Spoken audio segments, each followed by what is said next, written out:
Hello guys! Welcome to my channel. Guys, I'm so excited for this vlog because this is my first vlog again. Mula nang hindi ko na ma-recover guys ang ating ginawang YouTube channel doon sa bansang Kuwait. But it's totally okay. Let's forget it. Let's move forward.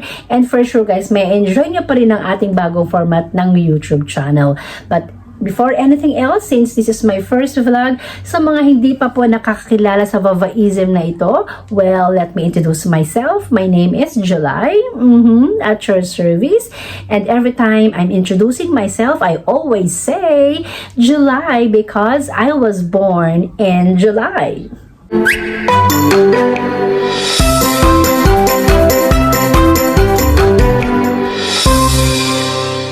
Hello guys! I'm back! So yes, as I've mentioned a while ago guys, ang gusto ko sana sa channel na to ay maging more inspirational, motivational, at mapupulutan siya ng mas maraming aral ng mga viewers natin. Kasi of course guys, hindi naman na tayo bumabata, we're not getting young anymore. So gusto ko sana na mas marami tayong ma-share based sa ating mga na-experience na at ma-experience pa in the future. At makita natin and ma-explore and discover natin ang beauty, the beauty of life. So for this video guys, let's talk about something na hindi pinag-uusapan ng karamihan sa mga kababaihan, lalo na ng generation ko guys. This topic is something na parang hindi siya kaaya-ayang pag-usapan. Ano to guys? It's about perimenopause or let's say menopause. Pero disclaimer lang guys ha, ang lahat ng maririnig nyong mga information sa video na ito ay base lamang sa mga na-experience ko at na-experience ko currently. Yeah? So, ang tanong guys, July, menopause ka na ba? Well, bago ko sagutin yan, let me define perimenopause and menopause. Hindi ako doktor, hindi rin ako eksperto, but I will share to you what I have experienced and currently experiencing. Siyempre guys, di ba normal sa atin na kapag may na-experience tayo na something na unusual sa ating katawan, anong tendency ay, of course, nagre-research tayo guys. So, nag-research ako, ano ba ang perimenopause or menopause. So, base sa aking na-research guys, ang perimenopause pala guys, ay ito yung from normal menstruation, magkakaroon ka na ng abnormalities sa dating ng inyong monthly period. Based dun sa nabasa ko, na ang perimenopause ay nag-i-start siya as early as your 30s. But normally, it comes on your 40s. So, yung mga 40 years old and above, mag-ready na kayo, be ready, at makakaramdam na kayo ng unusual na symptoms ng perimenopause. While ang menopause, guys, ay yung 12 consecutive months ka nang hindi dinadatna ng iyong monthly period. So, yun ang tinatawag na talagang menopause. At ang sabi ng mga eksperto, guys, nag-start ito from the age of 50 to 52. Actually guys, nagkaroon pa ako ng second thought kung share ko ba talaga ang experiences ko about menopause. Well, hanggang sa makapanood ako ng isang video sa YouTube at ang sabi niya ay it's time for us to talk about menopause. Let's be brave to talk about it.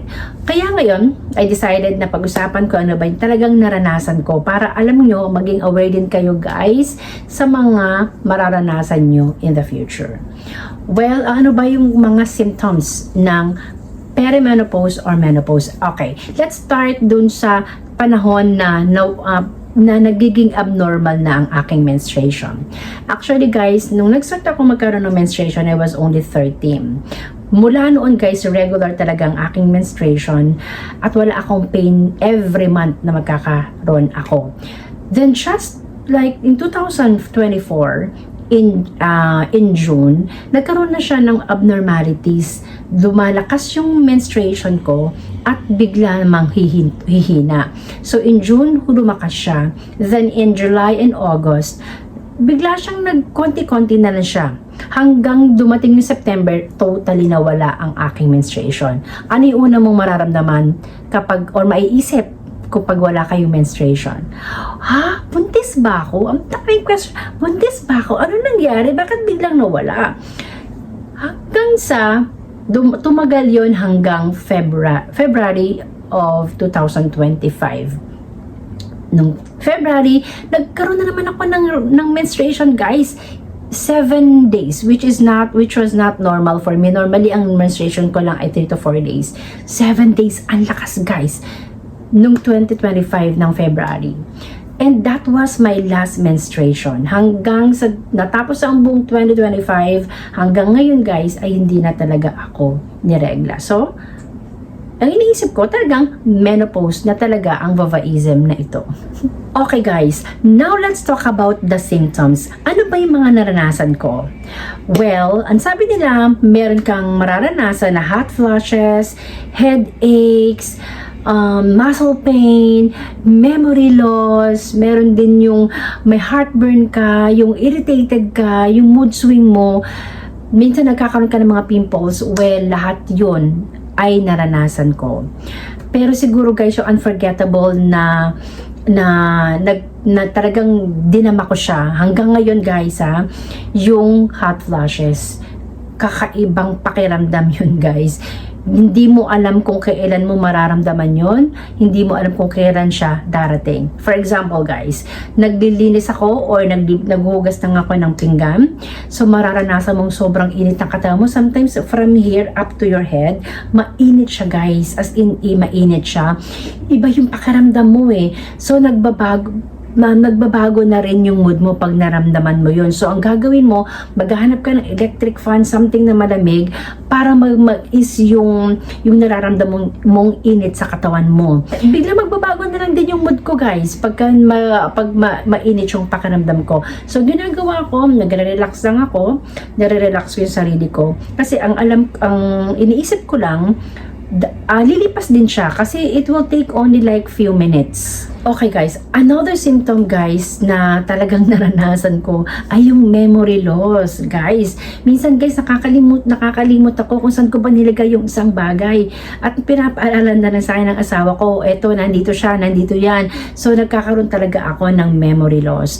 And then also, yung isa sa mga symptoms pa na hindi ko siya makakalimutan ay yung muscle pain guys. Hindi ko alam, masakit yung pakiramdam ko, masakit yung mga buto-buto ko, masakit siya, so kailangan ko siyang i-move, kailangan ko siyang i-exercise para hindi ko madama yung mga muscle pains ko. At ang isa pa guys yung mahirap paglabanan, yung feeling mo na lagi kang pagod, na hindi ka naman talaga masyadong nagtatrabaho, hindi ka na mag-aano kumikilos, pero feeling mo pagod na pagod ka. Alam nyo guys, given na yun na marami tayong physical changes na mararanasan, syempre, because there is already a decline from our estrogen and progesterone na nakakaapekto sa ating hormones. Pero guys, sa totoo lang, ang pinakamahirap na naranasan ko ay how to fight my depression and how to manage my mental health. At base guys sa information na nalaman ko, na karamihan sa mga babae all over the world ay talagang nakaranas po guys ng mental health problem at depression. Hindi nila na-handle ng maayos ang kanilang menopausal period. Kasi guys, sa totoo lang, kahit ako naranasan ko yun, ang dami ko ng questions sa worth ko bilang babae. Ang daming tanong, expired na ba ako? Puputi na ba yung mga buhok ko? Dadami na ba yung mga wrinkles ko? Papangit na ba ang babaitang ito? Anong mangyayari sa akin after 10 years? Hindi ko na ba kayang maglakad? Is it hard for me to mingle? Ano pa yung mga changes na mararanasan ko? Ang dami-dami mong questions sa worth mo bilang babae. Okay guys, may problema, di ba? Meron tayong nararanasan. But of course, merong solusyon. So, how to overcome the symptoms of menopause? Well guys, sasabihin ko lamang yung aking solution based sa aking mga naranasan. Guys, again, hindi ako eksperto, pero bibigyan ko kayo ng 3 mga bagay na pwede nyong gawin to overcome the symptoms of menopause. The first one guys is of course, kung healthy ka na ngayon, maging healthier ka pa. Stay healthy guys. Kain-kain ng mga masusustansyang pagkain para ma-boost ba yung ating immune system. Pangalawa guys, of course, exercise, galaw-galaw, para ma-stretch ang ating mga buto-buto dyan, guys. If we cannot make it daily, at least 3 times a week, okay na yan. At least meron lang tayong physical activity. And the third one, guys, which is very important para sa akin, since we are not young anymore, we are not getting young anymore, guys, let's try to manage the stress. Hindi siya mawawala, it's part of our life, but at least alam natin kung paano natin ma-manage ang stress. Okay, guys? So, guys, ang video na to ay hindi lamang para sa akin, hindi lang para sa iyo, sa lahat ng mga tita dyan, titanism, mamanism, ang ating antinism, at sa lahat ng mga babaism dyan. I hope na meron po kayong natutunan sa video na ito. Please, guys, pakishare naman po ang video na to para mas marami pa tayong matulungan at maging aware about perimenopause and menopause. So, thank you so much, guys, for this video, at magkakaroon pa tayo na mas marami pang mas magaganda pang mga videos. So, guys, please share, like, and subscribe our YouTube channel. Thank you so much, guys. God bless you, and see you again on the next one. Bye!